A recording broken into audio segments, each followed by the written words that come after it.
That's because people requested to be recorded. Don't know where I'm going to store it, but we'll see. Then we have equation of a... download right onto your computer. That's yeah, that's the thing, because annoyingly my SSD is full, but my hard drive is not. But everything defaults to the SSD because I've yet to change it. Then we have like equation of a plane given a point on a plane and a normal vector. That's not actually that bad. That was basically plug and chug as well. If I remember correctly. Yeah. Yeah. That was Is it not just like the vector times? Yeah, so the if I remember correctly, it's the it's like the a times x plus b times y equals c. Something of similar it's given, so this is given a point on the plane and a normal vector. So the normal vector, every vector in a plane is perpendicular to a vector in, every vector in a plane is perpendicular to the same vector. So any vector in a given plane, regardless of their positioning in the plane, will always be perpendicular to the same vector. Because obviously, if the vector is perpendicular to the plane, it's perpendicular to any vector in the plane. So you use that information, and then you can say, as it said, this topic is given a point on a plane and a normal vector. So using the normal vector, I'm pretty sure that's the A, B, C component. So whatever your multiple for your I, your J, and your K, and then it's just a formula. It's just, wait, no. I think the A, B, C might actually be the point. And then the vector itself is just what you produces your X, Y, and Z values, which would make more sense, honestly.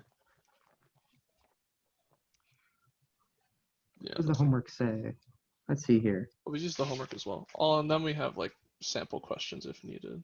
Yeah, 11.5. I was just looking at my 11.5 homework to cross-check. Yeah, 11.5 I think is the one I'm most unsure about, just because 12.1, big 12.3 I think is easy. Yeah, 12.1 and 12.3. 11.5 was pretty challenging in comparison. Yeah, I think that as well, simply because like just in general planes are something new that we've had to deal with. So I'm going to share my screen.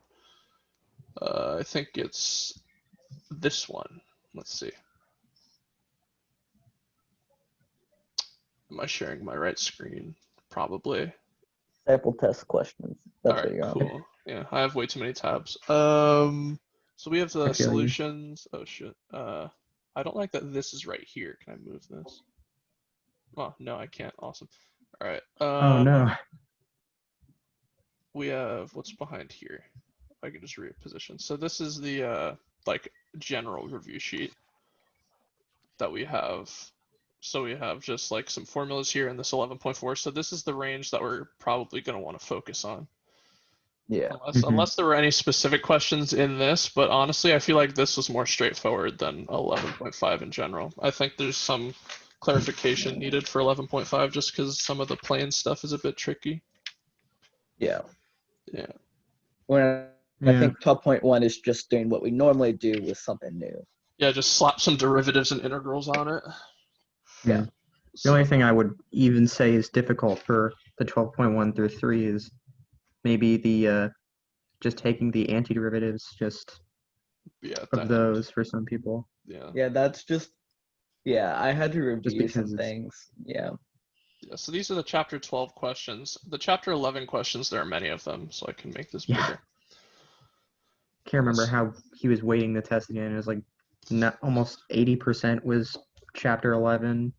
I would hope so. Yeah, the chapter 12 stuff was basically introduced in one lecture for like half of it, and then he just gave us some homeworks, but it's really not that bad. I don't anticipate too many issues with this test for the most part. No. It's really just going to be probably a bunch of like small errors with regards to defining points and vectors, if anything, and sign errors. Knowing him, we might have 20 questions max. Yeah, really. But all right, so here's the sample, like the chapter 11 questions. So we can read through these and see if there's any that we would find confusing. So the first thing is just find a unit vector. I don't think any of us would have a problem with that. Yeah, that's just doing the formula. So yeah, that's just you find the length and then divide by the length, right? Yeah. So the way I'd work through this is I would just take I'd square each of those coefficients and then add them all together and then take the square root over it and then divide every single vector by that magnitude. And then number 2 is the line through this point and this point parallel to the line through this point and this point. Pretty sure we could just find that by finding. You can make them into vectors. You can find the slope if you want. You can do many things for this. I would say probably the quickest way that we could find is probably you could just do the slope equation, but you can also just make it into a vector if you wish, and then check the components. And if the components are a multiple of each other, I'm pretty sure that that's still parallel, right? Just doing the dot product bit. That too, yeah. You could take the dot product of the new vectors. So what vectors use dot product? If it's 0, then it's parallel. So. Yeah. Wait, I thought 0 is orthogonal. That was on this sheet right here. Should be near the top. The cross product of two non-parallel vectors is orthogonal to both vectors. No, that's cross product. Dot product of two vectors is 0 if they're perpendicular. If they're perpendicular. So parallel won't necessarily tell you, but it will tell you if they're at a 90-degree angle. So you'd have to put a little more work into this one. I think, I would put them both in vectors and then figure out if they divide evenly into one another. Yeah, so if you put them both into vector form, and then if they're multiples of each other, or if one of them is a multiple of the other, then they're going to end up being parallel. Because it's simply just a larger magnitude version of itself. Yeah. So it's still going to be parallel. For that, you just divide one by the other, and then if it comes out as whole numbers and they're all the same. And then number 3, is the line through given point and given point perpendicular? Now we can just do dot product. Yeah, now that's the dot product. Yeah, so make your vectors, do your dot product, which is thankfully dirt easy as compared to cross product, which takes some time. Yeah. And then, and to justify your answer, you would just say, work it out. If there's 0, dot product is 0, they're orthogonal, perpendicular, whatever you prefer. And then find the parametric equations for the line through the origin and parallel to the line given by x equals 2t, y equals 1 minus t, and z equals 4 plus 3t. Find the parametric equations for the line through the origin and parallel to the line given by this. Yeah, so for this one, if I remember correctly, the origin one is just the coefficients of the t's. And then the second parallel one is using the values on the left side, rather the values that don't have t, but I could be wrong. Yeah, I have something in my notes that's similar to this, but it's given 2 lines. So find parametric equations for the line through the origin and parallel to the line given by whatever. So to create parametric equation, you just define something by t and then plug in everywhere. So looking at line pass through this. Wait, so if we, so all we need is a point and a line. Yeah, so I found one that said the line passes through points. This one gives 2 points. Oh, so this is turning a vector and parametrizing a vector, or a line, whichever you prefer. So given 2 points, you find the parameters. You find the vector of 2 points, and you make your vector. And then each one of those numbers that you get out as your vector ends up being the coefficient of your t. Yeah. And then the numbers that are excess are pulled as the base point. So assume you've given vector PQ, the three values you do for your x equation, your y equation, and your z equation that aren't the coefficients of t would come from point P. So there's a definition there for the base point.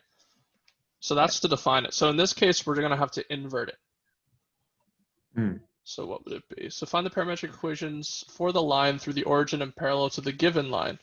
So to find something that's parallel to the given line, it would be taking the coefficients. Oh, my battery's running low real quick. I got to plug my laptop in. But we would take the coefficients of our t values. Yep. And those should be kept to the same because this is defining a line. So the coefficients of the p-value, since they come from a vector, the coefficients of the t-value, since they come from a vector, if we want to maintain some other arbitrary line to have the same slope or the same direction as this vector, then it should have the exact same t coefficient to maintain that. Yep. And then to get our new values, since it says a line through the origin, we can assume that a single point on this line is 0, 0, 0. Yeah. So I'm pretty sure it would literally just end up being x equals 2t, y equals negative t, z equals 3t. Luckily, there's a solution for this. So I can check that right now. This is number 4. Yeah, it is. Yep, that was correct. Yeah, because it doesn't have any points because it even says through the origin. Yeah, so we were given. Yeah, so it gave us the point 0, 0, 0. Yeah. So watch out for that wording if it actually. Oh shit! Someone's in the waiting room. Whoop! I forgot about that. Let me. Wait, why aren't they in the waiting room anymore? They probably just left. Yeah. Yeah. It's one of those little tricky things. So one thing. Yeah, I would just find, if it's not the origin, I would just find the coefficients and then add a constant and then solve for the constant. Yeah, someone's trying to join, so I'll add them in. Point was like x equals 2, you would just do 2 equals 2t plus c. Yeah, there's a lot of ways. Just plug in like 1 for all the values and just solve until you get it. Yeah, how about let's stop reviewing Cal. Who wants to review my who wants to help me out with my solid state fundamentals homework while we wait for people to come from here? I'll screen share this. You guys can suffer with me. Look at this. Yeah. Look at this. Look at this trash. Look at this trash. Wait, solid state. Is that for engineering? Yeah, electrical. Electrical? Heck yeah. I don't have to do that. Yeah. That's rough. It is rough. I can sort of recognize that because I'm taking Phys 2 right now, but... Taking Physics 2? Yeah. It's not fun online. Just saying that right now. No, I'm not getting a response from the guy who tried to join. Oh, nope, there he is. He's back in the waiting room. He'll be in a second in 3, 2, 1. There we go. Connecting audio now. Do. Imagine if Zoom gave you the ability to forcibly activate someone's mic/camera. Oh boy, literally just, spyware / a rat, any of those things. We were in the 11 sample test section, so I'm gonna rescreen share. Alex is in, but his doesn't look like he has a mic. Oh, he's out now. He says he's gonna be back at 7. But it's 6:20 right now, so yeah, it's like. That makes sense. I am bad with time. All right, we'll just sit here and do this. I'll have to keep this open longer than I expected. For me, since I'm used to, I even said this. The Zoom meeting link says it starts at 8 p.m. Eastern time, which is 7 your time. But I started it at 7 my time, which is 6. Yeah, okay. I was wondering why not many people came. Yeah, when I saw the message and I was like, wait a minute. This was supposed to start at 7 my time, 8 his time. Why is it starting at 6? That's me being. But I just went with it. I forget about things. All right, we'll just keep going. We'll just keep going with this one because. Might as well. Yeah. Because if we're. Yeah, we'll record this one. Just it was this screen. All right. You can just record us talking about the questions before we even work on them if anybody needs help. Yeah, that's what I'm doing essentially. Yeah. So we just we're on the solutions. This one. Yeah. We just did 4 and we found that solution was correct. Mm-hmm. All right. So number 5. Yeah, I can see how parametric equations can be a bit tricky, but they're not actually that bad. It's just you got to understand the information you're given. Yeah. Find parametric equations for the line given through the points. So this is really very similar as you said. Yeah. But in this case, you would first define a vector using literally, you could pick which point you want to start with. I would just start with the first one arbitrarily just because. So I'm actually going to do this on my paper. Obviously, Lovely. I don't have a cool thing just to like for the people watching in the future. So it's literally just going to be its tip minus tail. So it's going to be 2 minus 6, then it's going to be 4 minus 1, then it's going to be 5 minus 3, which is plus 3. So then we're going to have -4, 3, and 8. That defines our new vector. So those numbers are going to be the coefficients for t. God damn it. Oh, I can admit him like that. Okay, cool. All right, we're gonna take a pause for a second. I'm gonna send to the group me. You guys don't have to join right now. I started early. Yep. He's a maniac Basically. on the floor. Yep.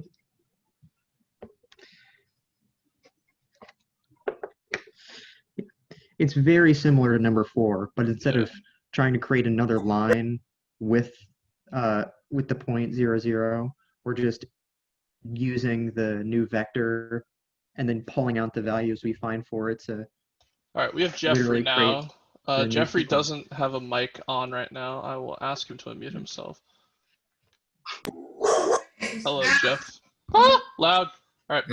I'm muted because dogs. No, that's fine. Just unmute if you have a question or ask chat if you want to do anything. Right now we're working through one other thing. So yeah, so you define that vector. I just did the work real quick, and that gives us -4, 3, and 8 for number 5.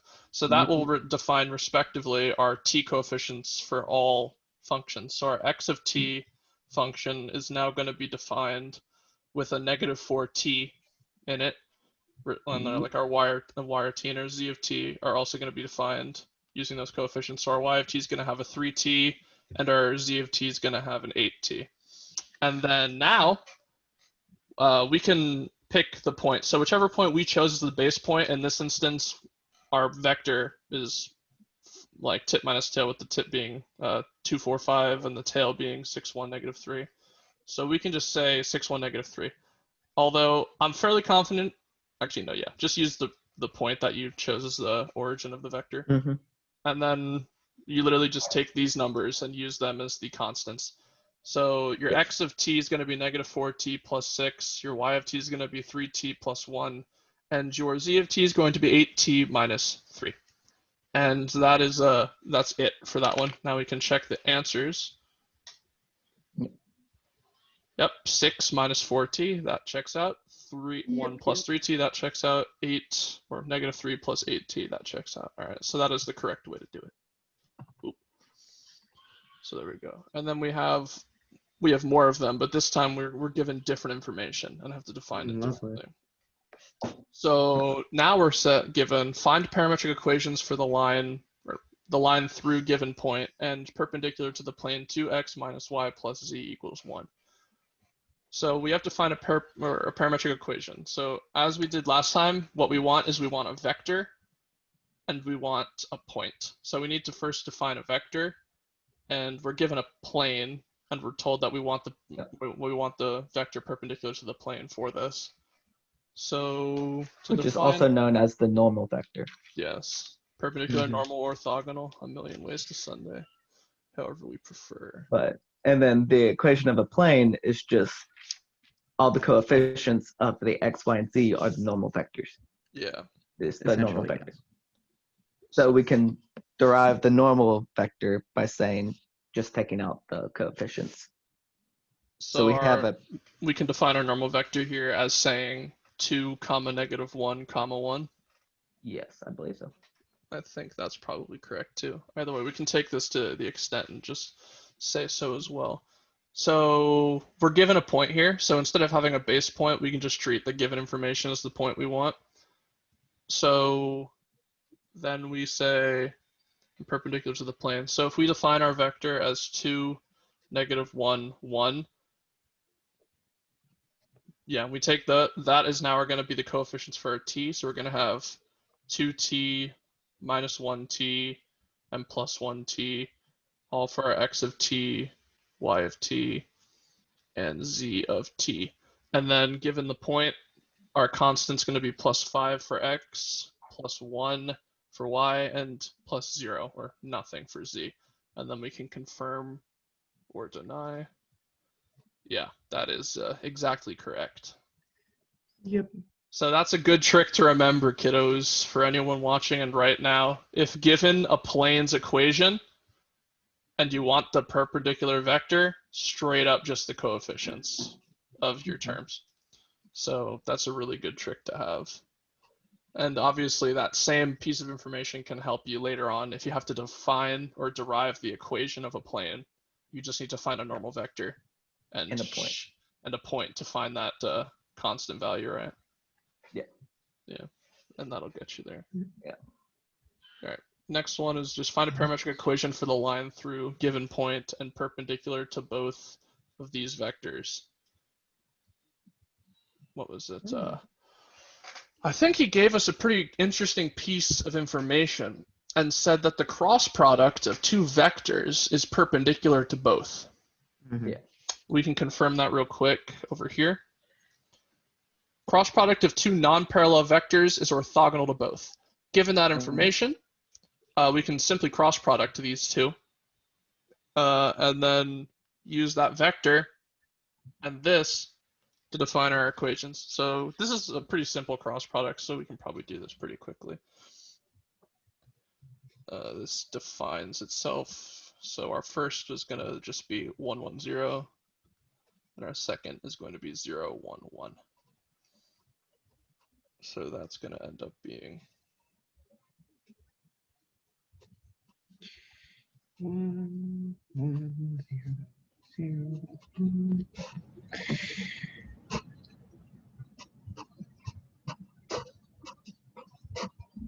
okay. Yeah.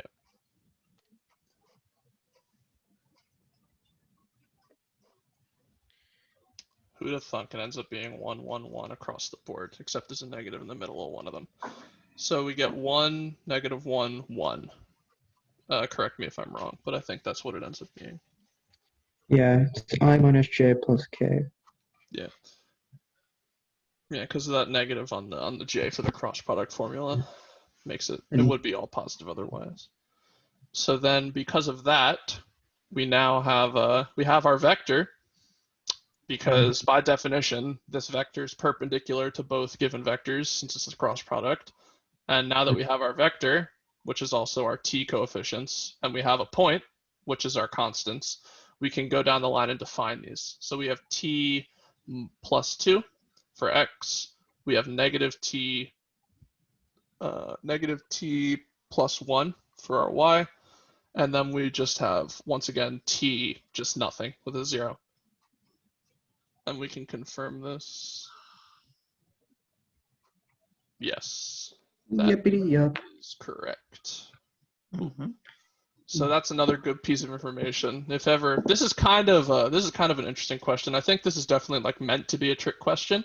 Hence the reason he directly emphasized, what is that? The orthogonal nature. Yeah, directly emphasized this concept.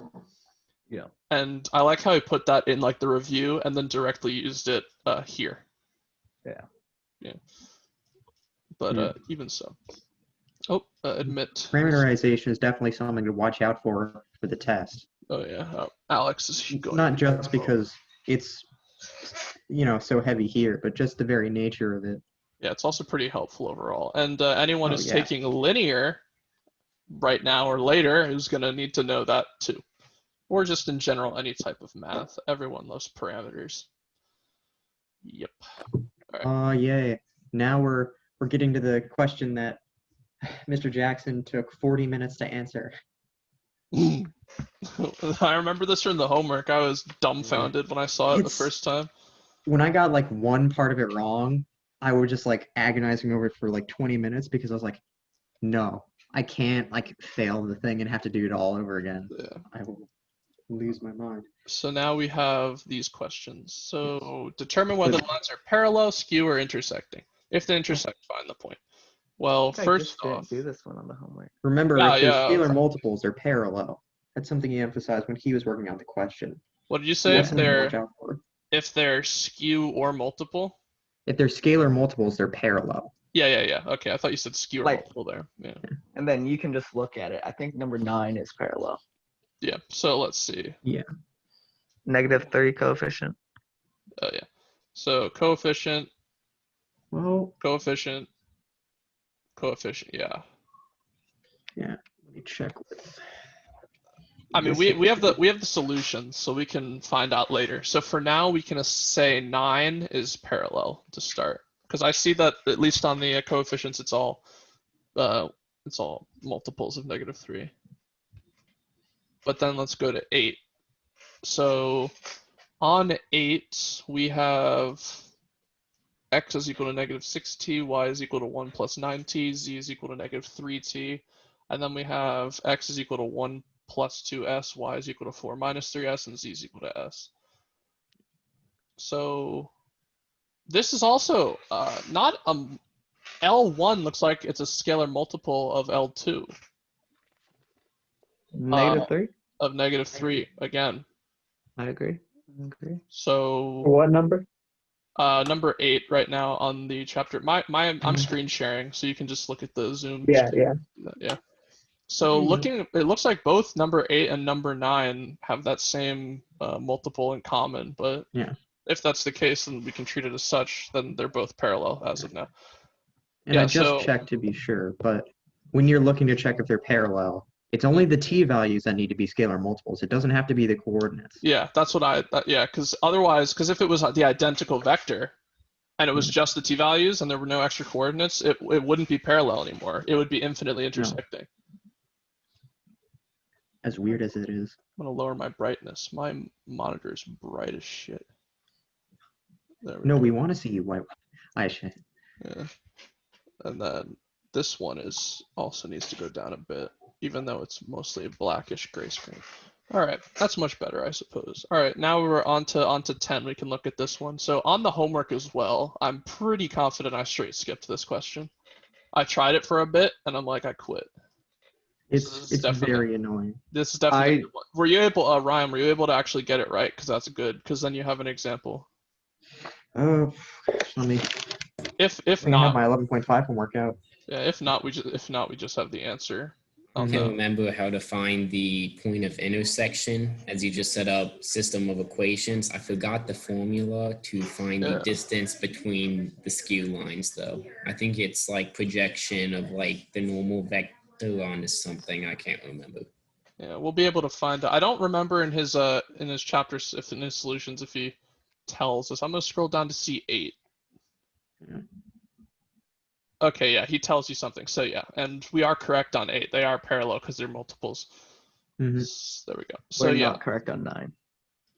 that's cringe. It is cringe. Wait, did he just not give us the solution in 9? No, 9 and 10 are together because they're both the same. Why? Let's check. Because they're both skew. Let's look back. Why is this skew? Wait, I guess 9 he is just, parallel. Yeah, no, he just didn't. Yeah, I think he Give us just the didn't give answer us an to the- answer. Yeah, but I'm pretty. Yeah, because those are that -3 scalar multiple. So Yeah, there's a -3 scalar multiple for both 8 and 9. So that's good that we caught that, because that might, if someone's checking this, that might not take them off guard. yeah. Because yeah, no. So number 9's absolutely parallel. There's no way about it. Like it's very obviously parallel. yeah. It's no, a I agree scalar with multiple of 3 or -3 onto L1 to create L2. So it's definitely parallel. All right, so number 10 is what we're looking at. And looking at it, there's no common scalar multiples. You could take the dot product. Well, I mean, if you want to find out if it's parallel, you could, or perpendicular. But I don't think it is. So that one doesn't matter. So Like to if they find intersect, you have to set Yeah, two of the, let's just say the x values equal to each other, and it's just basic algebra at that point. You just solve for a certain value, be it t or s. Yeah, and then you can solve through. So that's just systems of equations. You could use linear algebra for that if you wanted, but that's stupid in my opinion. But yeah, so to solve for this one, but supposedly this one ends up being skew. Mm. So if you were to do that, it wouldn't yield an answer. So, but in this one, it's just like in this one, it's only wants something extra if it intersects. It doesn't want us to do the find the distance between skew lines. But I feel like that might be something good to know. Even though it's not in his review or sample test questions, I feel like it was in the homework. Yeah, it only popped up in the homework. Yeah, it but popped up yeah. once in the homework. So it's really a question of if we want to try to go through that now, or if he probably realized after looking at the homework, like ratio of completion on those, that might have been something really no one needs to know right now. Yeah. Although the thing is, like the different or distance between skew lines is like essentially something similar to like distance between skew planes. So we'll probably have to know something like that.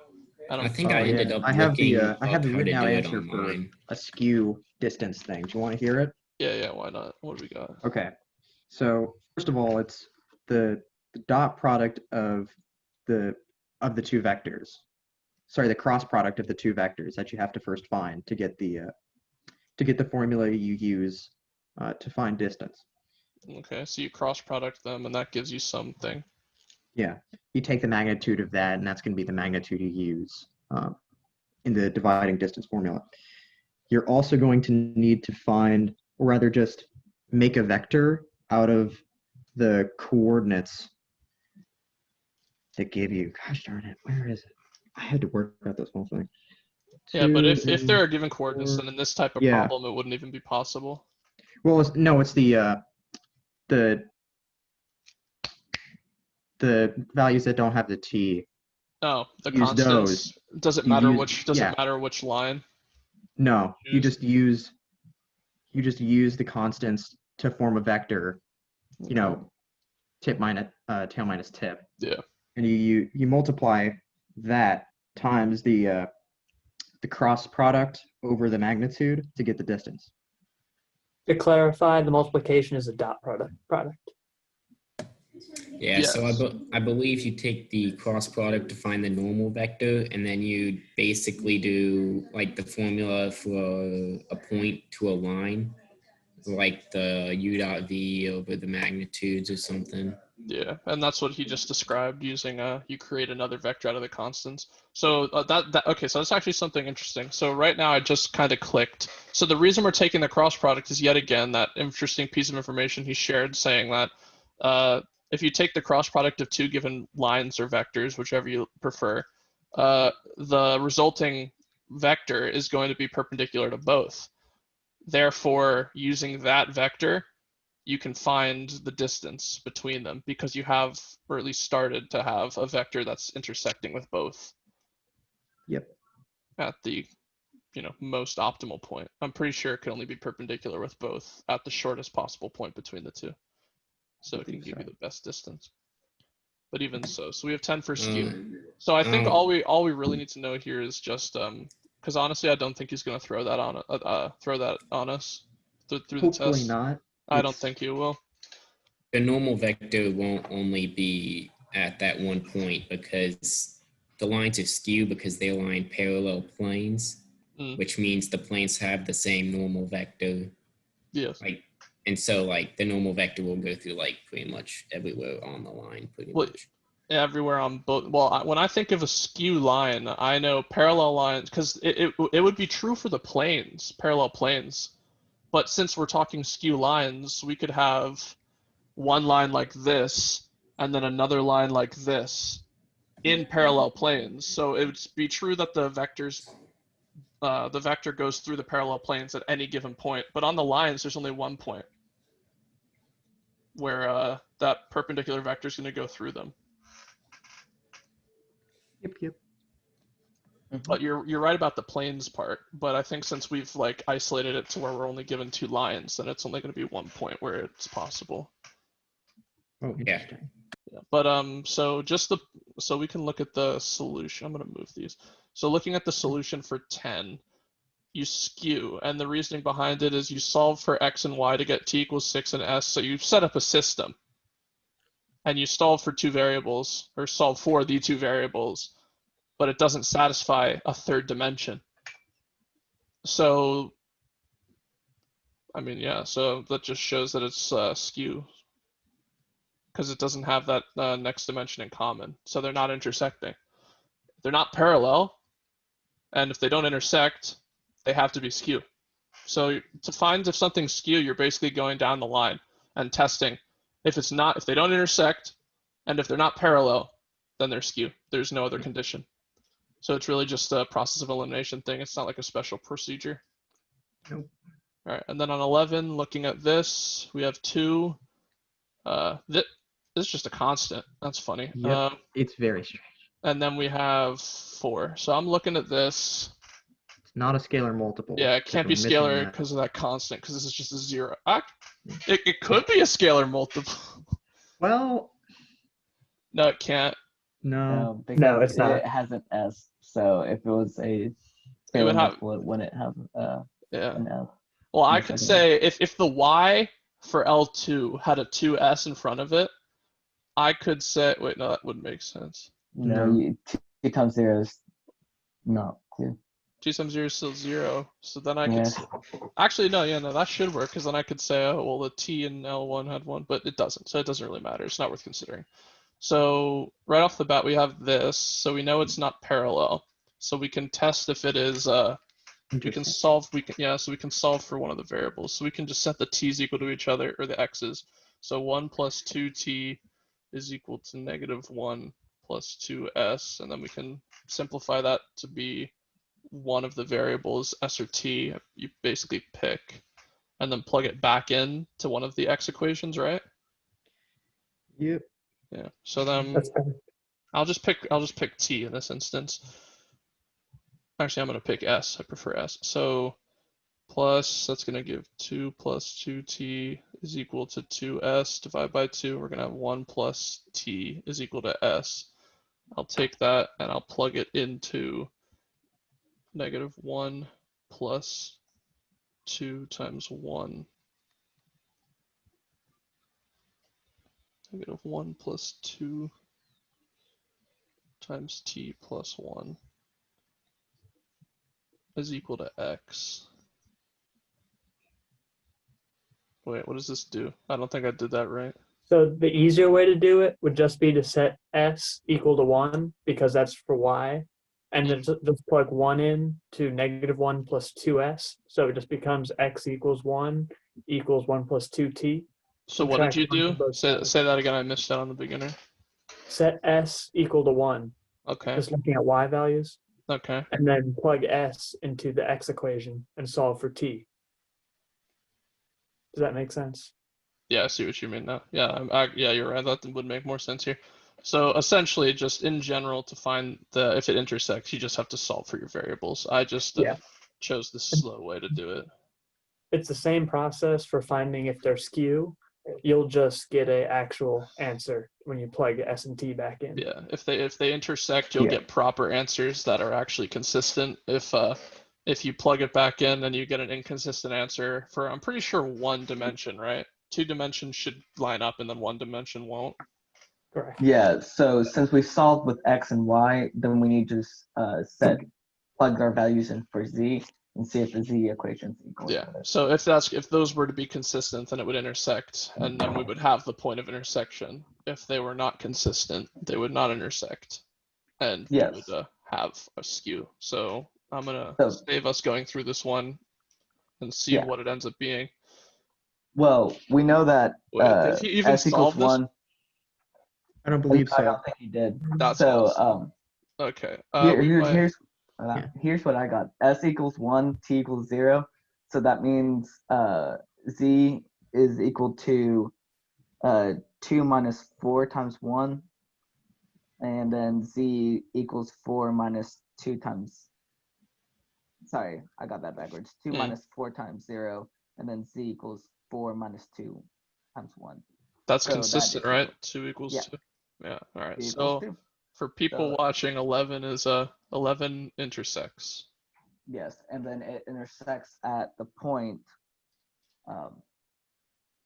Then you just plug it in. So the point is 1, 1, 2. Yeah. Yeah. So the point ends up being what the x and y and z values are equal to when we plug in those values. Yeah. So we just got to plug it. We got our t's and s's. Plug them all in across the board, and the points that both of them result in are going to be our intersections, right? Yes, sir. Yeah, and that also will tell you if it's actually intersecting or skew. If the points aren't identical, there's a problem. And since If you can plug it equals in to, so yeah, if you can just solve for t or s and then plug it into whichever one and find the other, they're intersecting basically. Yeah, and then find an equation of the plane. So here we have, this is interesting. So as we stated earlier, the equation of the plane is just, what was it? It was the perpendicular vector. Mm-hmm. It was the perpendicular vector, or this says and perpendicular to given vector. So we would just define something perpendicular to this vector. Wait, it doesn't matter if the vector is perpendicular to the plane is perpendicular to the vector. Yeah, but this one says, oh wait, the plane through the point, oh yeah, so they just gave it to us. So this is our normal vector up to the plane, and this is our point. So the way we do this is, I'm pretty sure we just pull the coefficients from this. Yeah, and use the constants from the coordinates. And use the constants. Yeah. The vector becomes the multiple. Yeah. And so then is it plus or minus the point? no. Minus. So yeah. So what happens? So I'm looking at this. So the general form for the equation of the plane ends up being, yeah. So it's x minus x0 times a plus y minus y0 times b plus z minus z0 times c equals 0, and that will just form ax plus by. Plus CZ is equal to D, and that's the given value you get after you plug in your point. So since we're given the vector here, aren't we able to just pull the coefficients from this and say this is our A, this is our B, this is our C, and then plug this in to find our D value or our constant? Yeah, so it's, you make up because the formula is A times x minus x0 plus B times y minus y0 plus z plus C times z minus z0. So you use the coefficients and you put those as the A, B, and C values. So A would be -2, B would be 1, and C would be 5. And then you use the point we're given as the x0, y0, and z0. So it would be x minus 6, y minus 3, and z minus 2, making the equation of -2 times x minus 6 plus y minus 3 plus 5 times z minus 2. Mm-hmm. Equals And that 0. solves for 0. Yeah. And then once you work it out and get all your things together, it equals to -1. And then the coefficient of x, y, and z are the vector. Yeah, so looking at this, so our solution, so I got -1. their solution is Okay. identical to my solution. So Yeah, I got +1 as well. yeah, so like as we've been saying, if given, this isn't always the case. Sometimes you actually have to solve for the perpendicular vector, which I'm sure we're going to have to do eventually in here. If not, we can go through a practice question for it. But if given this vector, this type of question is really, really easy, because the general form of a plane's ax plus by plus zz equals d. Here's your a, here's your b, and here's your c. And then your x, y, and z, the general form looks different, but I was able to just plug these values in for x, y, and z times the coefficients on this for each respective one, add them all up, and get 1, and that was correct. I got -1. How did I get? So it's -2 times 6 plus 3, Which is because 12. there's no coefficient. Yeah, 12 plus 3, and then Isn't plus it 5. -3? Where'd you get the minus? Y minus 3 is the equation. Yeah. Let me check. It's 1 times y minus 3. Lies. I mean, but the coefficient is 1, and then the point is y minus 3.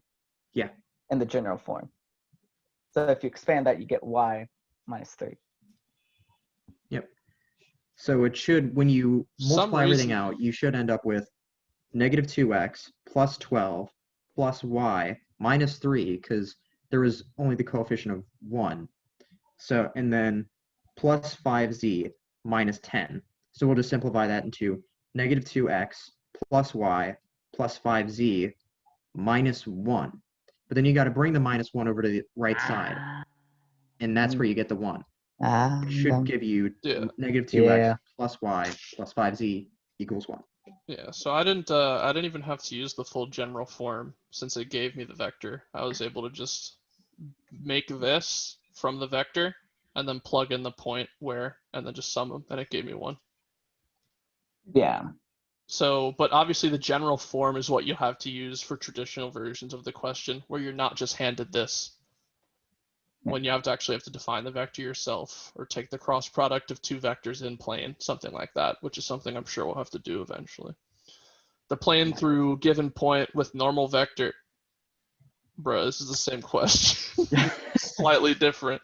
It's slightly different. We just don't have the I value, the X value this time.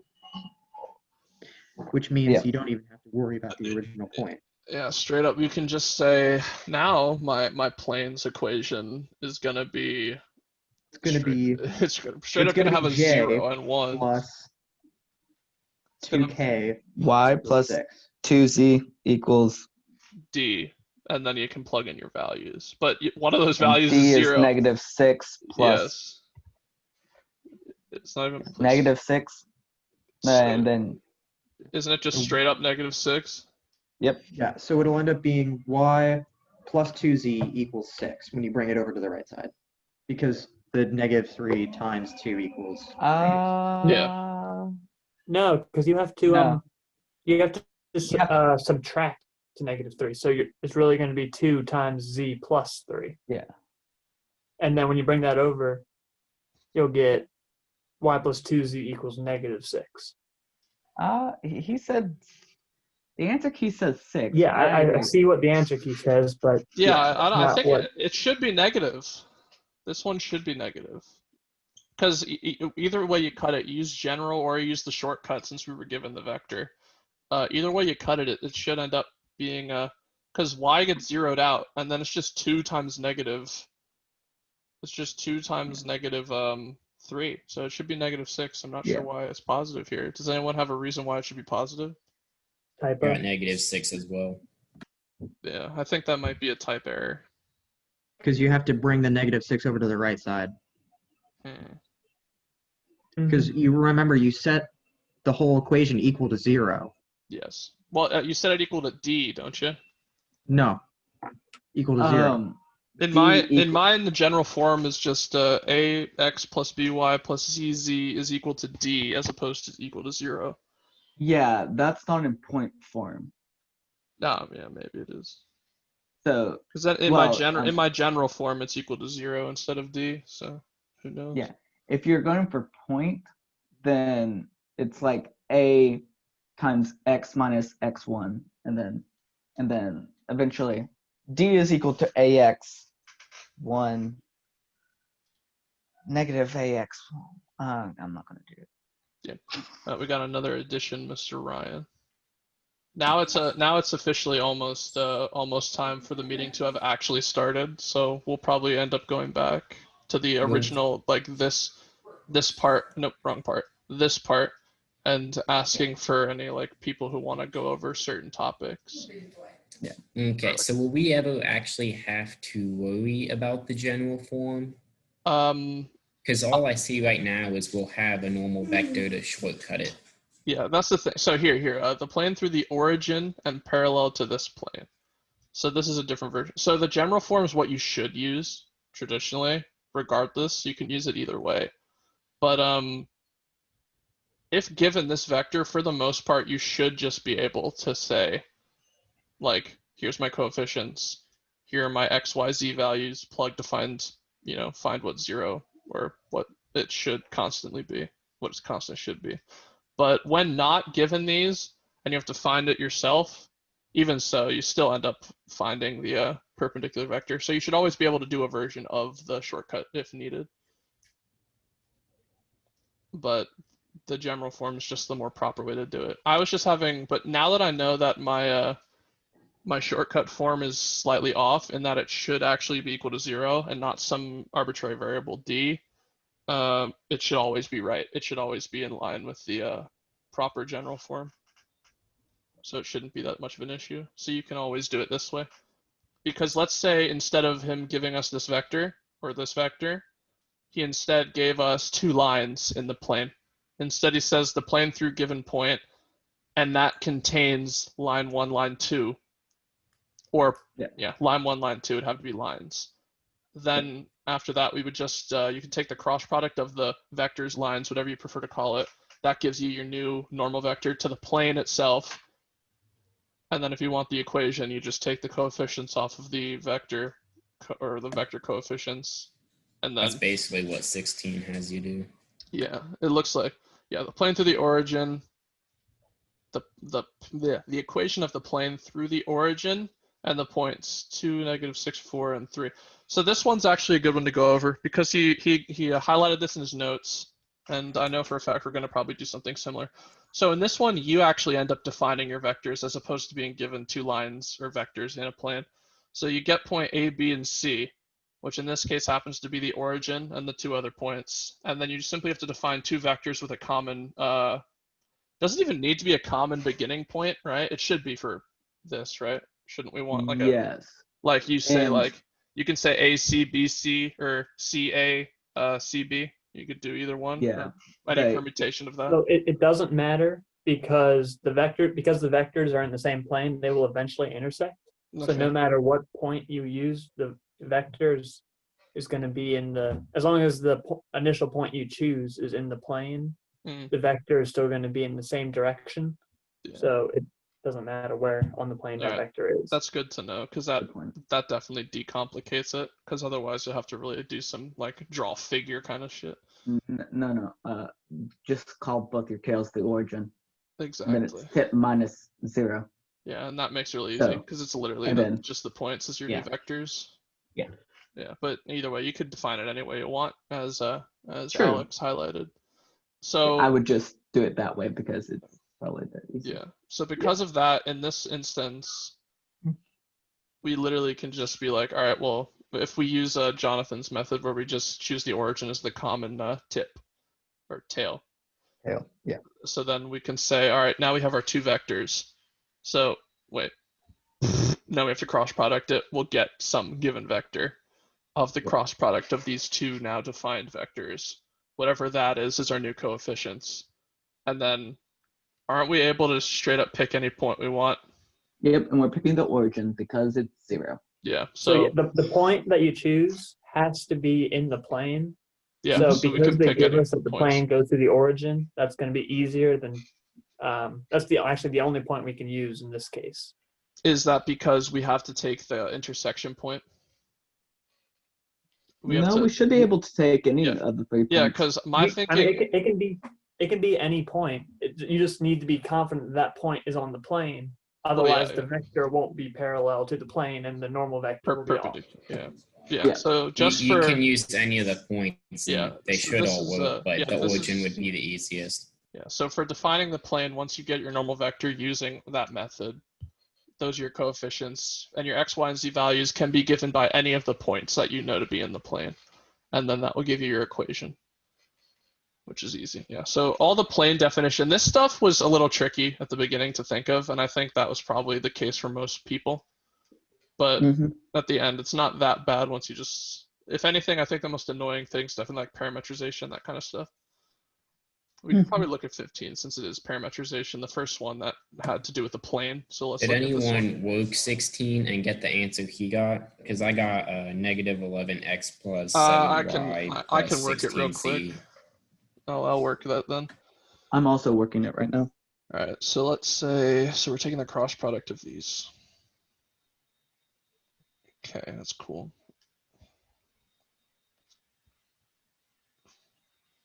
see, when I took the cross product, I got Oh. -11.7. Alex, your mic died. Which would Your give the mic same. died. What happened to your mic? You turn into My Mr. phone's Ivanka. overheating, so Overheating? Wacky. That's no fun. yeah, it's a old phone. Did you get the same answer that he did or a different one? If you have a solution. I haven't finished it yet. Yeah, I'm about to start cross product. I just finished the cross product. Oh boy, you finished the cross product. Now, to be correct, to get the two different vectors, we're No. What did you say was your final answer? Negative 22x plus 14y plus 32z.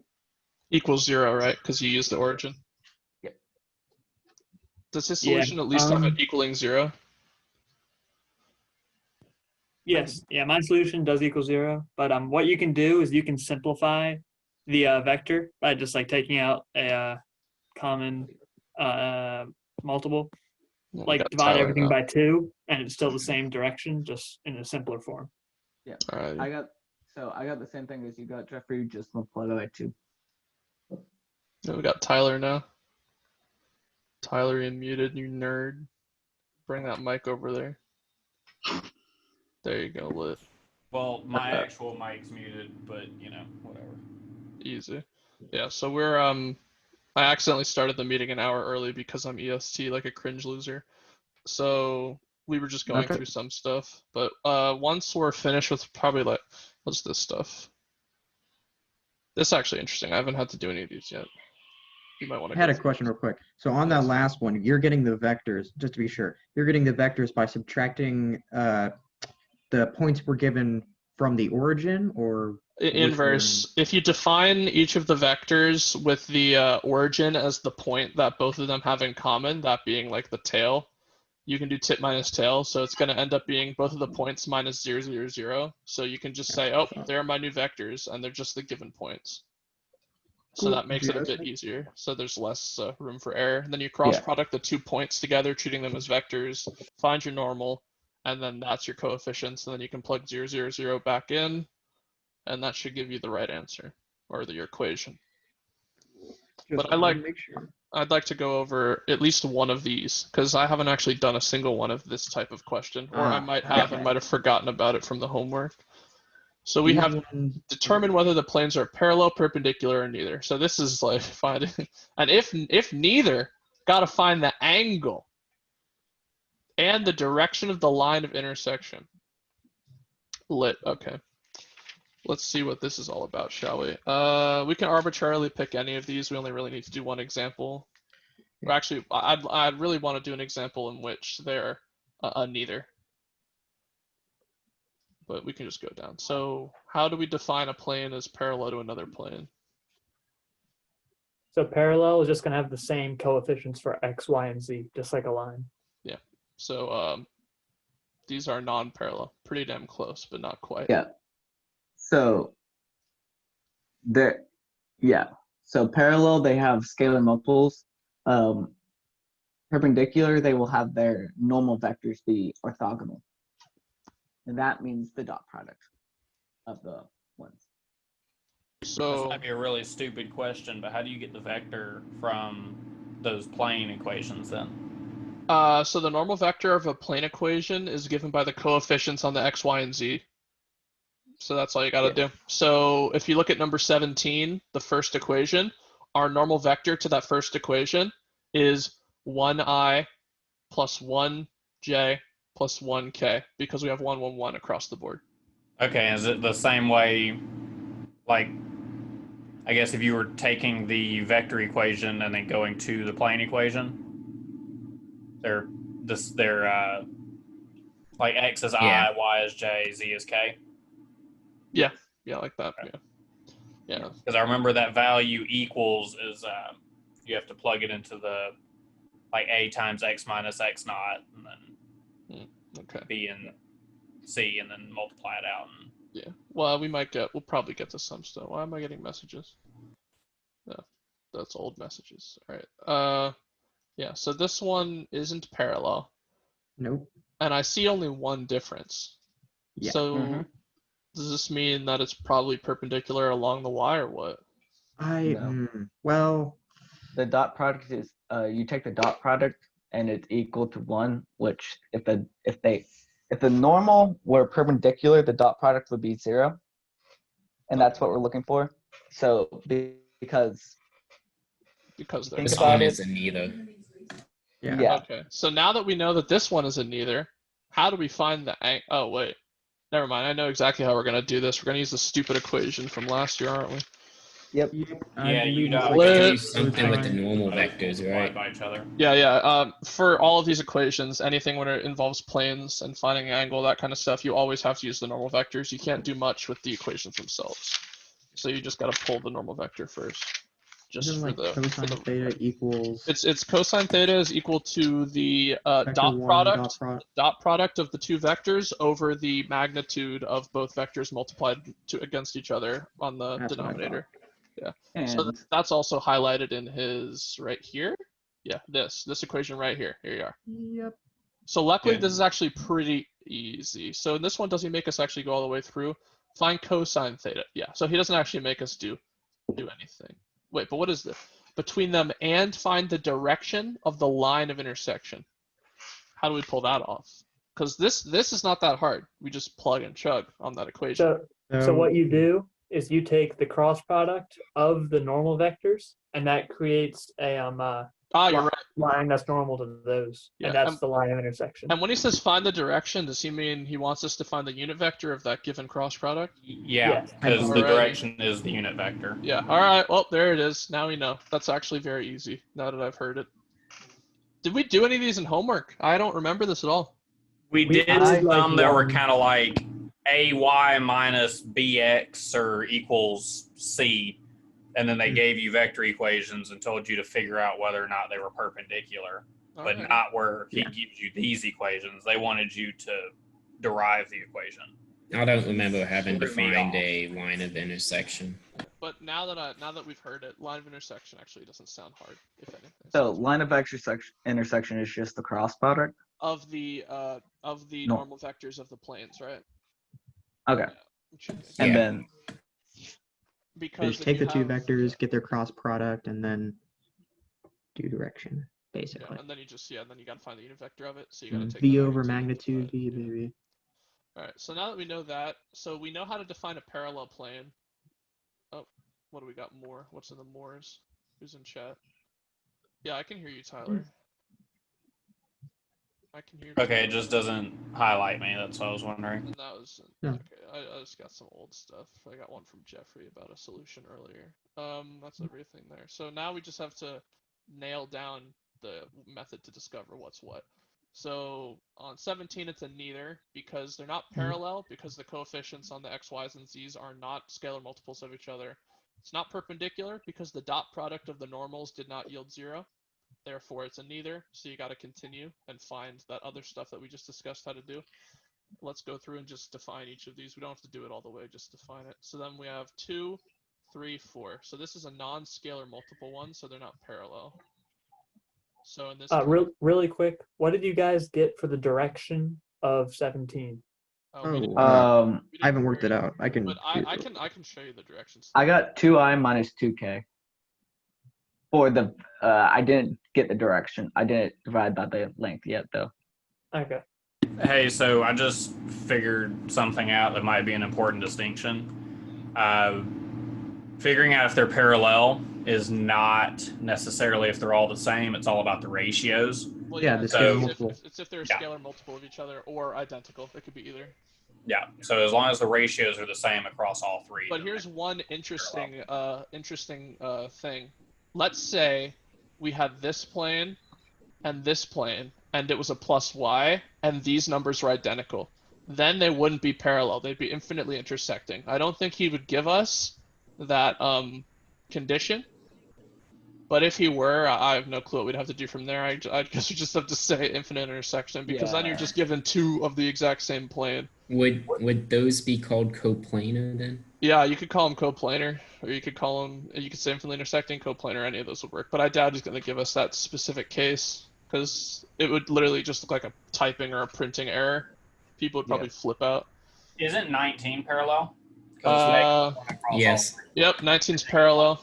Yep. Yeah, because you -2. have -2 as a scalar multiple from 1 to 2, and then number 20 is not scalar multiple, so that one. No. But and if you were to take the dot product, we could find out if it were a perpendicular or not. Yeah, I'm not going to do that. 1/2, -2, and 1, so they're not. Yeah. So there's that. All right. Lots So of- that's that. That is everything on the chapter 11. At the beginning of this thing, now we have new people, so we can actually ask again. But at the beginning, it was like 3 of us, and we went through which of these things we were like most comfortable, least comfortable with, and we all agreed equally that 11.5 is the most troublesome, since it's mostly new content and doesn't have much of a relation to this stuff. But Initial values are also fun. yeah. And 12.1 through 12.3, that being the new stuff we just did, actually also doesn't seem that hard. It seems to mostly be plug and chug, like memorization of formulas and just knowing where to take derivatives and integrals, or how to take derivatives and integrals. So is there anyone who wants to go through any stuff from 11.14, which actually we really just kind of did, essentially just went through every single topic right here in that last question.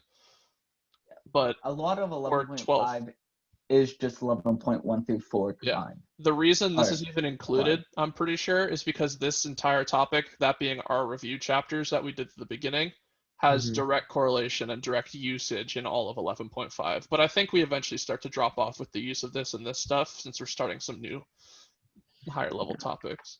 But the now oak length with dummy variables or whatever that is confused me. this thing, Yeah. this equation, yeah. So here, we have chapter 12. So They let's literally test. just didn't want to put T twice. So those they put are different solutions. T. So let's take that. Boop. So Oh, man. this is it with regards to the chapter 12 sample questions. So we can just run through these. There's only like 7 of them. Just look at them. So number 1, given some vector function is the position function of a particle and the xy plane at time t, find an equation in the x and y whose graph is the path of the particle. So Okay. Lovely. Then find an equation in the x and y whose graph is the path of the particle. I'm fairly confident in that we would have to turn the position into the x and y function right here. Yeah, you turn the position into the function, but for the velocity and acceleration, you gotta take derivatives. You don't need to make an xy. You just take the derivatives. But looking at this, so I feel like I definitely did this in the homework. But I believe we had one of those. We should definitely refresh how to do the x and y equation part. So the book, go for it. The book says essentially to solve for the x function and then plug it in and solve for y equals blank, and then that will give you your path of the particle. Okay. If that makes any sense. 12.3. That's someone in the group me, but so how do we let's try to do that here, because I think one example of doing the x and y graph thing or equation is probably a good idea. So given this position function, how would we go about finding an x and y equation of it? Do we straight up just pull the coefficients and call them functions? Would we just say x is equal to e of t, y is equal to 2/9 e of 2t kind of thing? Or do we have to do something different? I think so, but then we have to solve for t, right? Or whatever. Yeah, I would solve x is equal to t, which is t is equal to natural log of x, and then we plug that into the y equation. I mean, yeah, that's pretty quick and easy. Yeah. Well, then we get what? We get 2/9 e of the 2 ln x.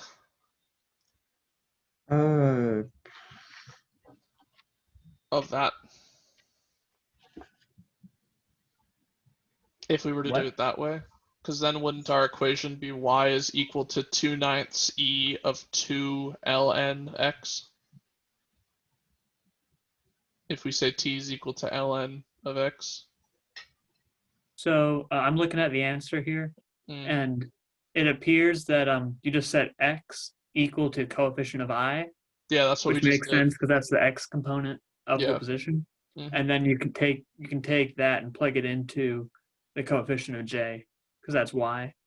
So we and then- simplify e of t equals x for t, which is going to be t is equal to ln x, Yes. and then plug it in for t in the y component. Yes.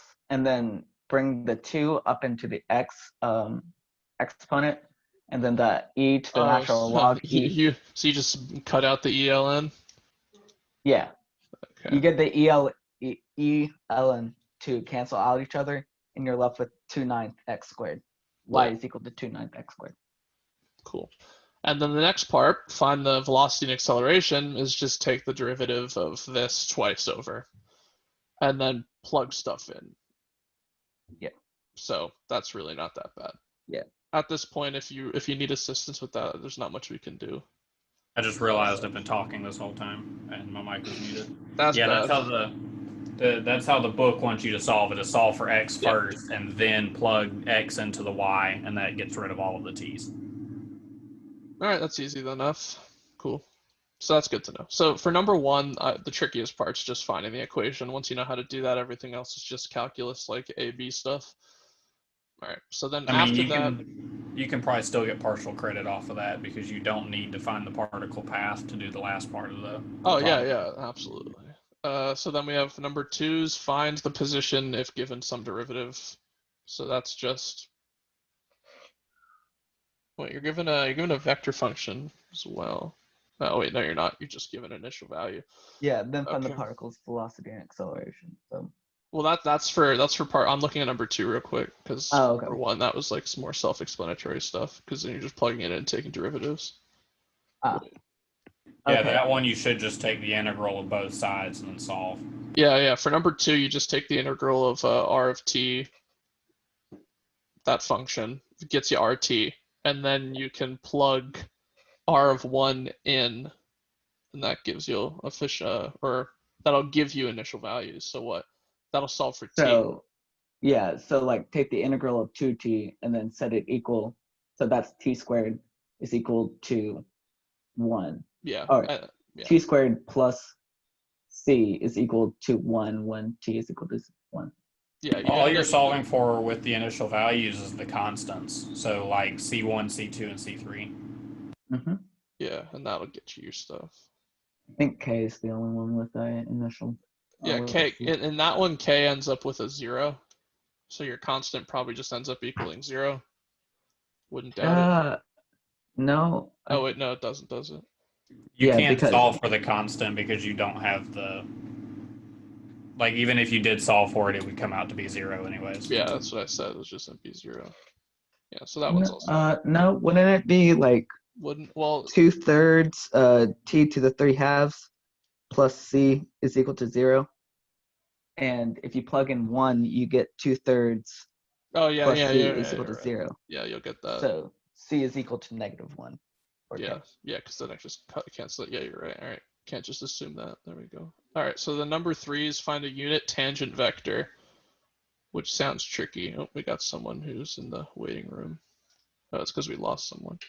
It's really not that bad finding the unit tangent vector. Yeah. Well, we did this stuff in the homework last night, and it wasn't that bad then. But what's the because this is being recorded, so we want other people to be able to see. So what would the proper method be for finding your unit tangent vector?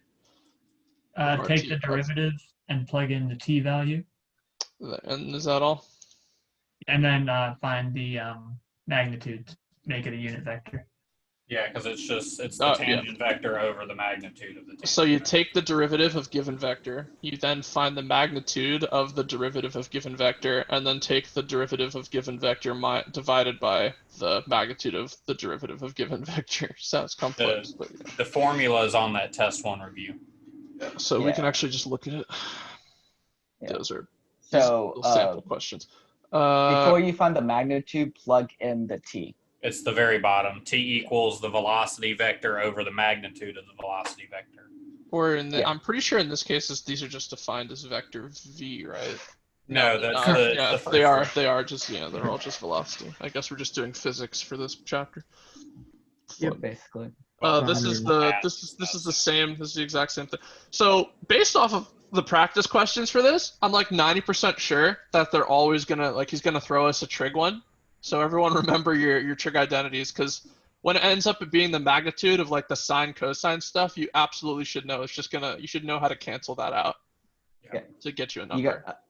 And you can at least get most credit. The way I've heard that he grades is you get, as long as you're on the right path, you get most of the credit. Yeah. So. With regards to score, no one should do like really, really bad. Is there anyone waiting? If you don't know what you're doing, you're gonna do poorly. Yeah. Well, if you know what you're gonna do, if you know like half of it, then the trick is my path of thinking with regards to performance in college classes is if someone's made it this far, bar any change in personal circumstance and ethic, like work ethic, they really shouldn't be underperforming any worse than they have been. Yeah, it's also Cal 30, so I'm like. Yeah. I mean, it's a little harder, yes, but it's not like they're gonna go from like an A average to like a C or a D average unless there's something else happening. Well, Cal B, I have like a little blackboard, I guess, that I can erase every time I get done with it. Cal B, I was able to do that because it was the same formula for one whole chapter, and then you kind of just repeated it.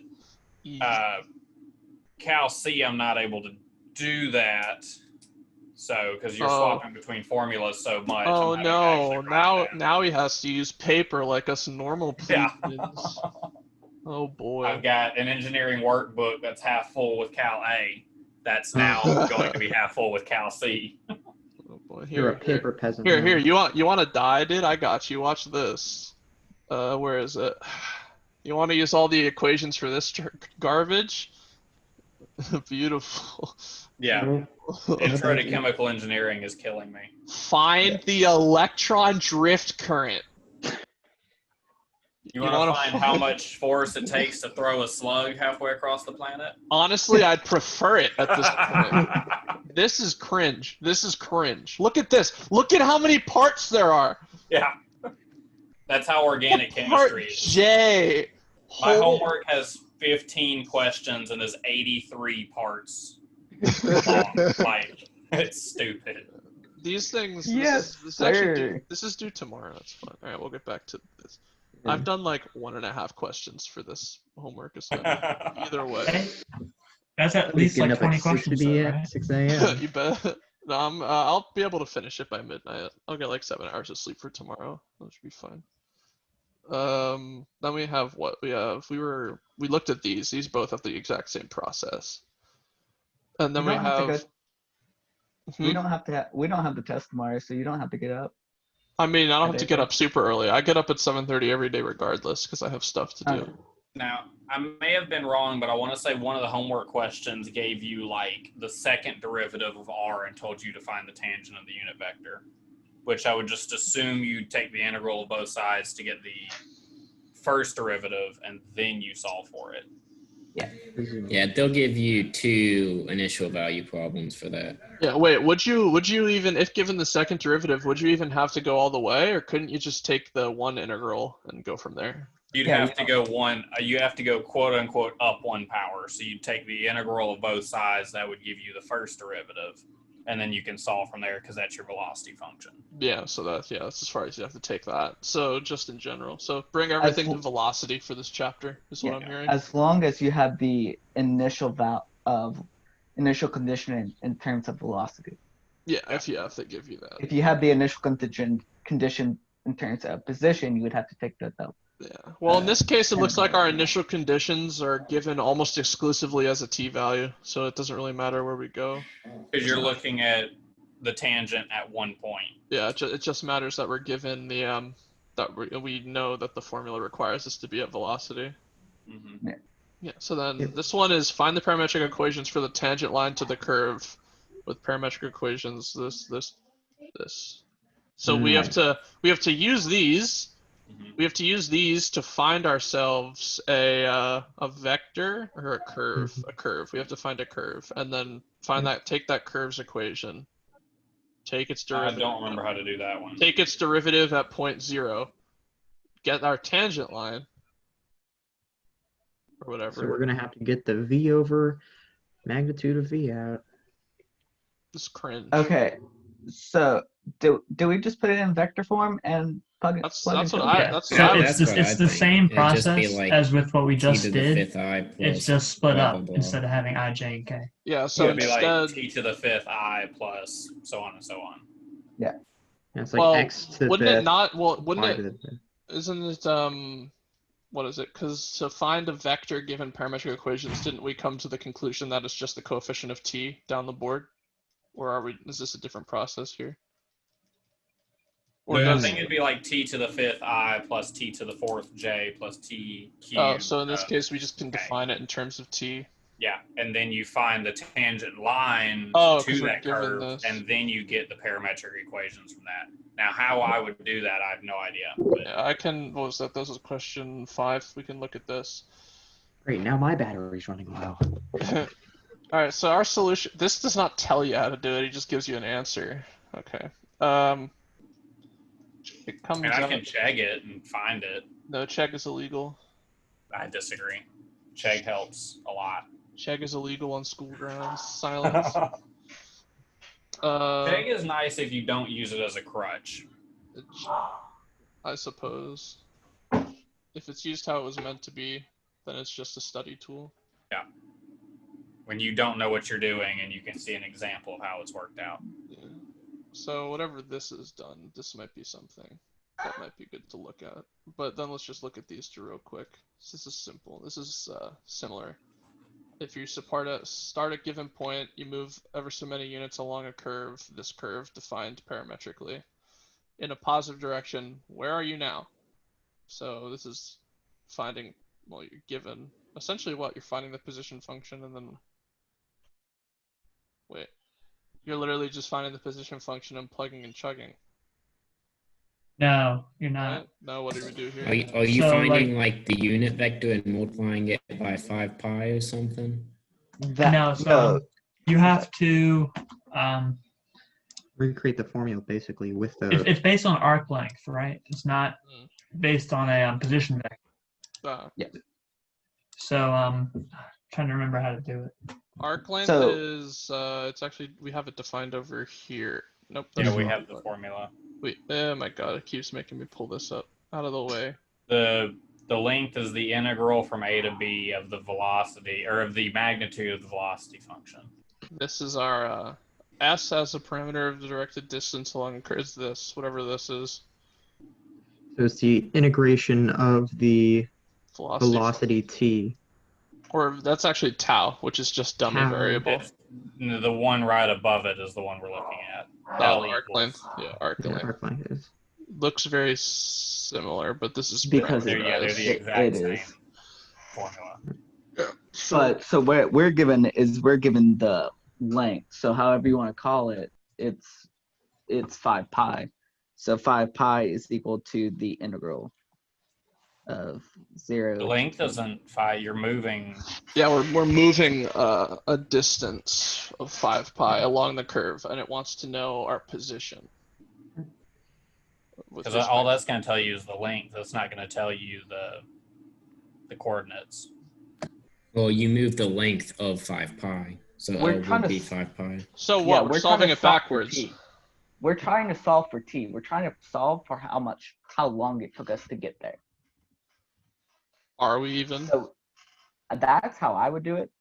Suppose you start at point and Yeah, move you this many solve for units. t. It's asking where are we now. So if we solve for t and plug in the t back, it should give us a new coordinate set that I suppose is where we would end up. Yes. Presumably.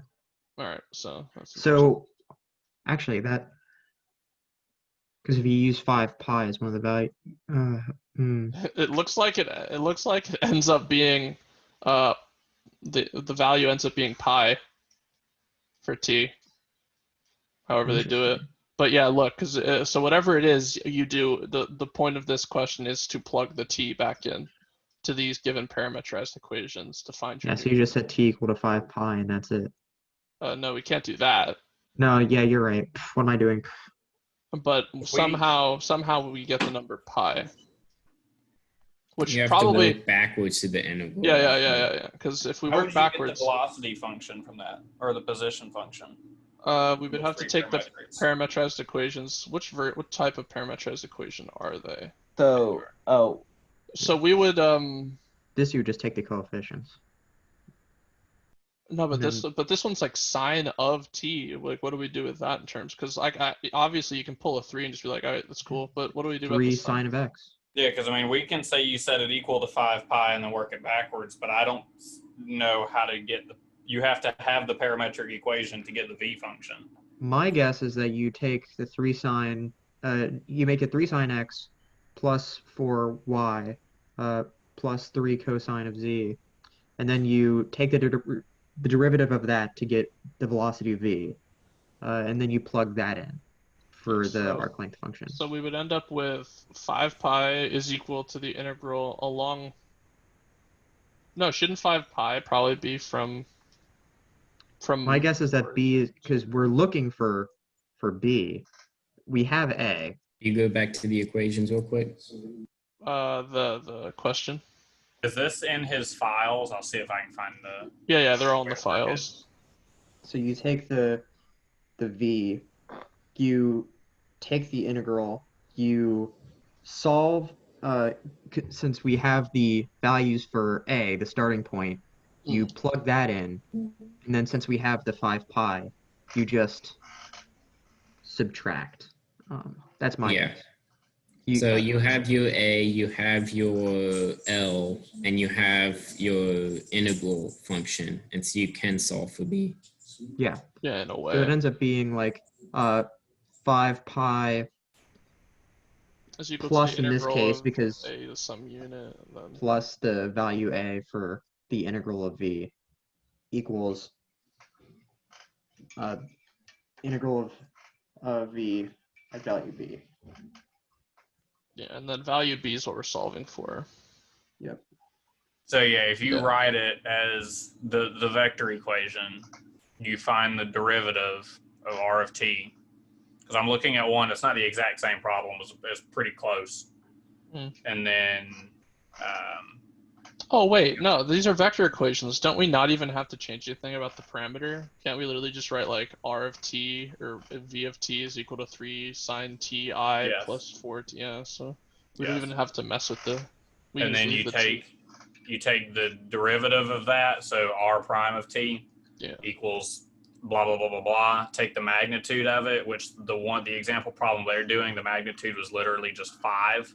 Yep. And then you do s of t equals the integral from 0 to t of r prime of tau equals derivative of so the integral of it equals 5t, and then you just solve. So the integral of 5 is 5, so 5t equals 5 on the one I'm looking at. So t equals 1, and then you plug t equals 1 into r of t, which gives you the new thing. And then once you find now that again, that's not the exact same problem here, but looking at that problem, I'm pretty sure our thing would be simplest to solve for y equals 4t portion to solve for t, and then plug it all back in. Somehow it's going to work out to be pi. You can't do the length function without having the vector equation, and you can't just have one component. You have to have all three. So we would define our vector equation here as r of t is equal to 3 sine t I plus 4t j plus 3 cosine t k, correct? Really, you don't even have to completely flush out the equation. You can just do vector 3 sine of t comma 4t comma 3 cosine of t and take the derivative and the magnitude. But depends on whether or not you like looking at the vector equation or not. It all does the same thing. So that's all. And then you just set it to 5 pi and solve for t. Yeah, definitely. So then, yeah, it makes sense. Alrighty then. And I'll double check number 5 while I've got it pulled up. Oh my god, I pulled that up again. I'm working it right now because Close your tabs. Use different windows. Organize. I refuse. I actually have different windows open. I have another window. Where is it? It's just another 12 tabs. This is just a lecture I was looking at. I had more tabs open, but I closed them because they were no longer useful. I didn't need to accidentally be clicking over to my YouTube music playlist while we're doing this. Okay. Yeah. So yeah, with number 5, it's literally just plugging them in and solving. Jonathan, did you say you worked it? Yeah. Did you get the right answer? Yes, I believe so. You know what you should do, Jonathan? What? You should show it to the camera. I see. I gotta organize Actually, the page. I don't think it's actually, does a recorded Zoom record faces? Yes. I So think what it your does. screen sees, as long as, depending on what you, it should record exactly what you're seeing. Question: are you guys infinitely echoing or not? Or do you guys just see a copy of yourselves? I just I'm see not. copy of I just myself. see me. Because you're sharing only one of your screens with me. Yeah. It won't show us Wait, your it doesn't. grid. It's not showing my grid even if I drag it onto the shared screen. Then maybe you just shared your browser. I shared that browser. Well, that's what Zoom does. It makes you share a browser. I don't think I don't think it's in anyone's best interest to just share the computer. No, It's not. Any instructions we write for the professors is to share a specific screen, because these people might have 3 PhDs, but they're stupid enough to show people's grades on camera. Yo, So, do you guys see my? Do you guys see my background? no. Not anymore. Yeah, I'm No. really gonna make you sad if you were mad about mad about the tabs. You should see all my hyperlinks. You ready for this shit? It's gonna be great. Let me figure out how to share that instead. But My desktop is so bad that I have icons turned off. Like, I don't even want to look at it anymore. If I could share mine with you, I organized my desktop a few months ago. All right, so this is what are you guys seeing right now? The Just the browser. Yeah, you're good now. There you go. Yeah. You see this? That's far Yeah. from the worst thing I've ever seen. It's not that bad. It's actually used to be better. This used to be lined up, but for some reason it decided to stop being lined up. And it actually looks like it's because for some reason it didn't auto recognize that it's back on my monitor, and it's still at the resolution of my laptop screen. Now, if you want to see, my entire desktop is just covered. There is no break. That's bad. Yeah. I think my worst thing is the fact that I have all these PDFs and Word documents and Excel sheets saved to my desktop because I'm lazy. I don't even have 2 columns. Yeah, check it. And I have a fucking .text document that I saved to my screen. How do we do this? Let's bring this back and modify the share. Who was that, Tyler? Goes back. My girlfriend. Cool. Did someone just walk into the room when I wasn't looking? Yeah. Cringe. Yeah. Nothing. They're talking about you. Why would you tell them that? Now they're gonna come back in. Can they hear me? Yes, she can hear you. Quickly, smack Tyler in the back of the head. You have 5 seconds to achieve this. I wanted more. He's not studying properly. Yeah, he's not studying hard enough. He is studying hard enough. He's been studying more than I did. Oof. The self-burn, those are rare. Yeah. She fell for sword for you, Tyler. Don't let it go to waste. I remember, Tyler, you pestered me and grouped me for a bit. Probably. Yeah, I probably find it. Are you still looking at the same screen I am? Yes. And my group is? Where is it? Where is it? Where's my Tyler DMs? I know they exist. When did I message you? I don't remember. You're fine though. Oh wait, is this Jeffrey DMs? No, that's for the email. No, wrong Tyler. Wrong Tyler. It was this one. Damn.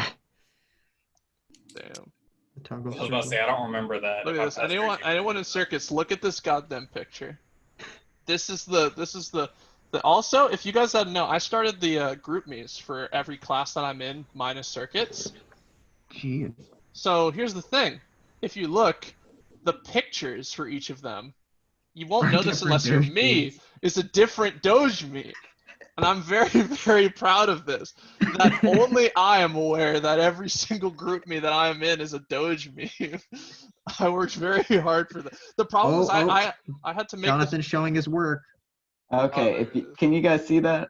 1 sec, I'm looking at it. Low quality, but I can see it, but I can't read it. I can see it, but I don't understand any of it. It doesn't. 4TJ. There's like some square roots and stuff. Here, You take the here, magnitude. here's the schmoof. Here's a good idea. Take a picture of it and just send it to the group me and say, Yeah. Yeah, do that too. I kind of got the gist of how you did it yeah, before you took it away. my one problem with the Sorry, group things is I made this one from my computer as opposed to my phone, so I couldn't readily put a meme on it, and someone beat me to it and made this Oh. the thing. So, but I can't change it at this point. It's too legendary.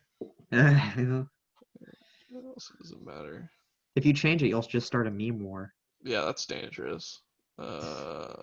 This is the proper one to be back in. Yes. I really like this one. This is a great picture. I like this a lot. All right, well, that's I basically. remember I created the class of 2023 group chat, and all of a sudden I left for like a month and came back, and everyone was screaming at each other about politics. That was. Oh, well. That was. There's like- I'm pretty confident that was my fault. There's like 500 people in that group chat, so it's Yeah. kind of difficult. Well, you can trace You it were setting back. yourself up for Because disaster. here's the thing, Tyler. I was in that thing early, and I started out by just sending memes, and then I got banned. I'm pretty sure I got kicked out eventually, and no one Well- ever added me back. Yeah, I'll be right back. So they created one for just memes, mostly because they wanted that one for like on-campus news. yeah, but the thing about I went to the on-campus news thing and kept posting memes, and they kicked me out of both. I'm pretty sure eventually. Nice. And the best part is, like, it's not even my fault that the politics stuff started. Someone brought it up, and I sent a meme that they got mad at, and then Yeah. it just went downhill from there. I got a bunch of messages telling me to kick people, and I just started ignoring my group me. People PM be like, kill this man. That's Mhm. cringe. Oh boy, who wants to look at my pitiful Robinhood account? Hell yeah.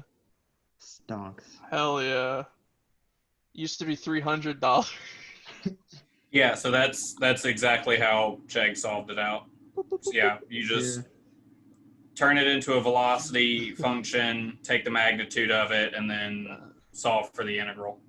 That's Yep. easy enough. So, yo, anyone else know how to do stock options? That's the shit.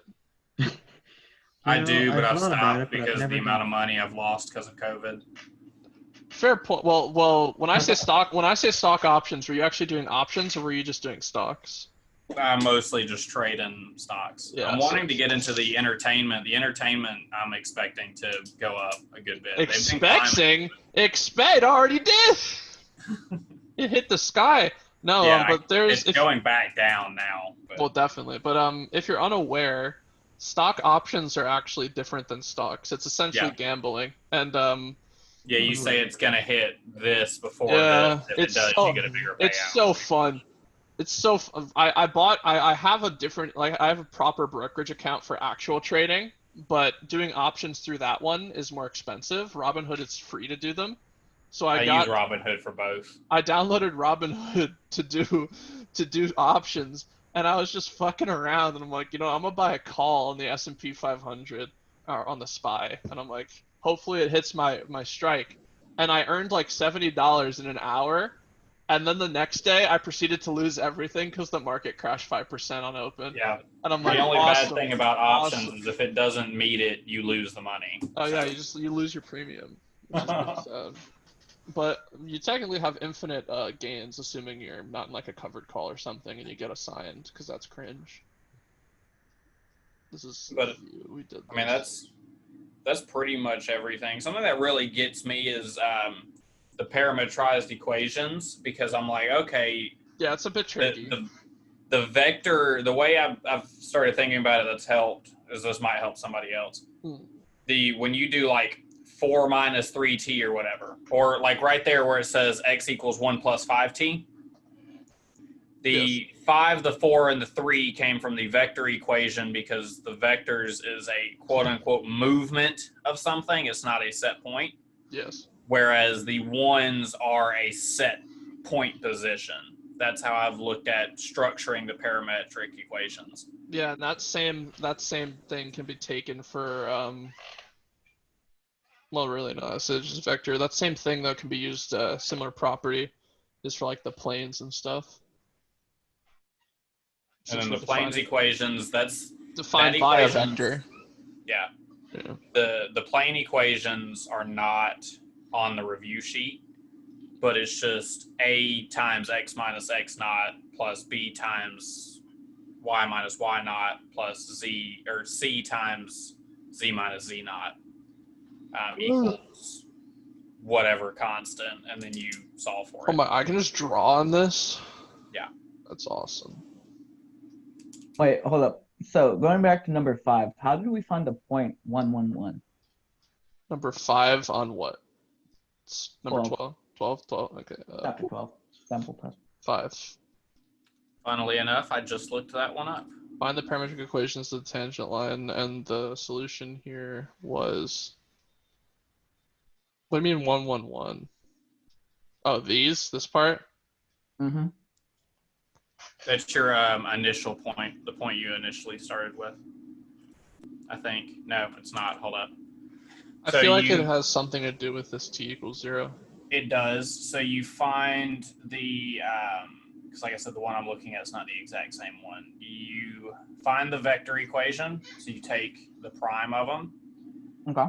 which gives you whatever, because the ones I'm looking at are exponential functions. So I'm going to try to read it off.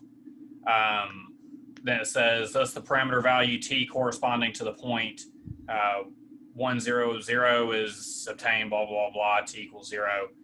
That just tells you basically how they found the t value. And then you plug it in. Hold up, tangent line through parallel, blah, blah, blah, blah, blah, blah. Never mind, I'm speaking out my ass. I thought they gave it, but they don't. Let me see if I can find Yeah, it. but see, I don't know how they got 111 for the point if we're just taking the derivative, because it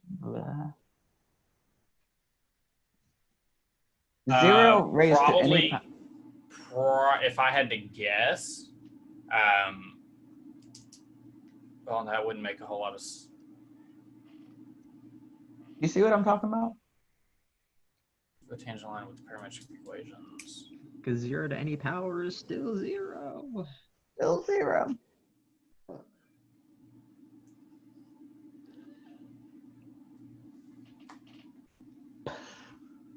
It's almost like he meant to put t equals 1. It feels like that, doesn't it?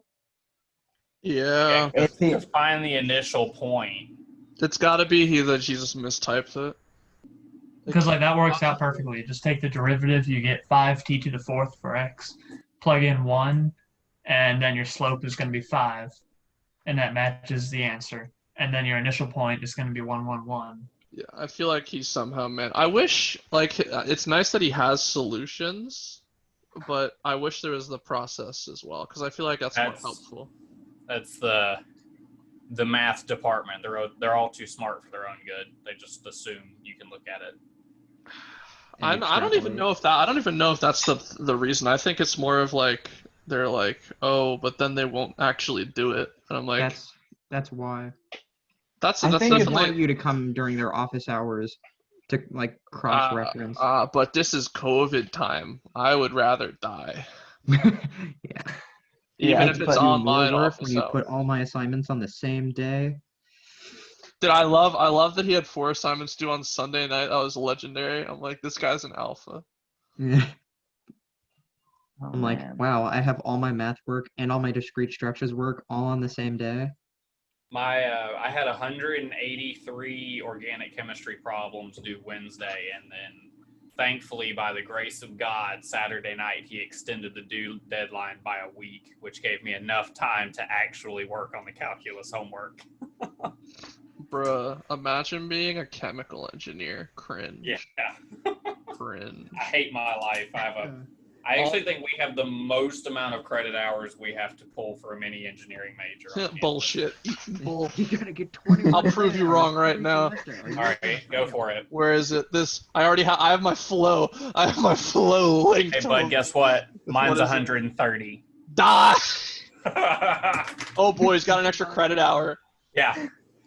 So it used to be 121, and they tacked on like 3 other classes.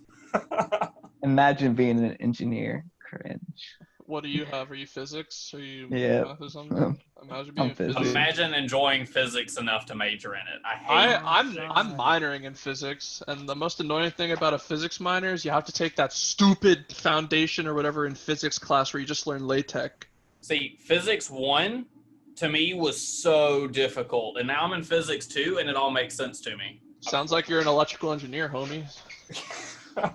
Like the flow, like the electron current and everything makes so much sense, but launching a catapult over a wall, it made no sense to me. I could That not. made so much more sense to me than E&M.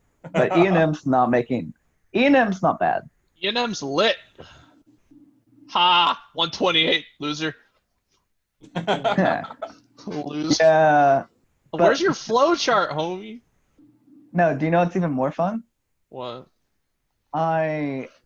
I'm a physics major, and I'm dual concentrating in astrophysics and applied and theoretical physics, and then I'm a minoring in computer science. Yeah, this class. I have to take this stupid class. Did you take Frontiers? No, I'm taking it right now. Is it stupid? Oh yeah. Yeah, that's what I thought. Someone was getting mad at me the other day. They were like, "Why would you ever go to college? You're never going to make your money back." And I was like, "Yeah, but engineering. Well, because some degrees cost some business. You can't make your money back. Some education. You say some. I believe you mean like half. Yeah." But I sent them a picture of my flow chart because they were like, "Why are you struggling so much? College isn't even that hard." And they were like, "Oh, you're just a glorified trade school." And I was like, "I'm a very expensive trade school." No, dude, UAH is lit because they just give you free money if you did well on the SAT. Yeah, and then they charge you $5,000 extra for everything else. That was if on the compare, I think I had 12 colleges on my list. I applied to 12, got into 12, and of all 12. UAH was like dirt cheap compared to the rest. I'm like, okay, that's easy enough. I'll only graduate with like, I think 35,000, but I'm projected to be making 120 in 5 years. Oh, so boy. I'm really not that worried about it. I hope the petroleum industry dies and you make 10K a year. I'm not going petroleum. Actually, I mean, you probably shouldn't be. But I could make like 400K if I wanted to go patent law, but who wants to do patent law? You see, I looked into patent law, buddy, and 400K is a very optimistic number. It is, but you can make a lot more than any other chemie field. I mean, what? But that's because nobody wants to do it. Why'd you say patent law as like a subset of chemical engineering, or just be a patent lawyer? Which are you like talking about? No, like ChemE has one of the highest law transfer rates. I mean, I wouldn't doubt it because, chemical engineering translates well into pharmaceuticals. They teach us an intro to chemical engineering that law is one of the biggest fields in chemie. Like it is on Would not doubt it. Things. Yeah. I looked into patent law and it's lucrative. It's just I don't want to go to law school because it's relatively expensive and they definitely won't help you out. They don't give a shit. They're just like same thing with medical. Lawyers, dentists. Bruh, my homie's got to take intro to modern. Good luck, nerd. Next year, I'm looking at solid chemistry. I don't even take math class or anything else. Intermediate mechanics. Want to know my class schedule for the next 3 years? Homie, I got you. Look at this. It's math, computer science, and physics. Mine's only chemistry, only chemistry next year. I have 5 or 6 Chem E classes. I do have to throw in this. I do have to take another social science, and I do have to take technical writing. You can probably stop recording if we're... Yeah, where are we to... that's what I'm trying to look at. How do I properly stop the recording? You just click record.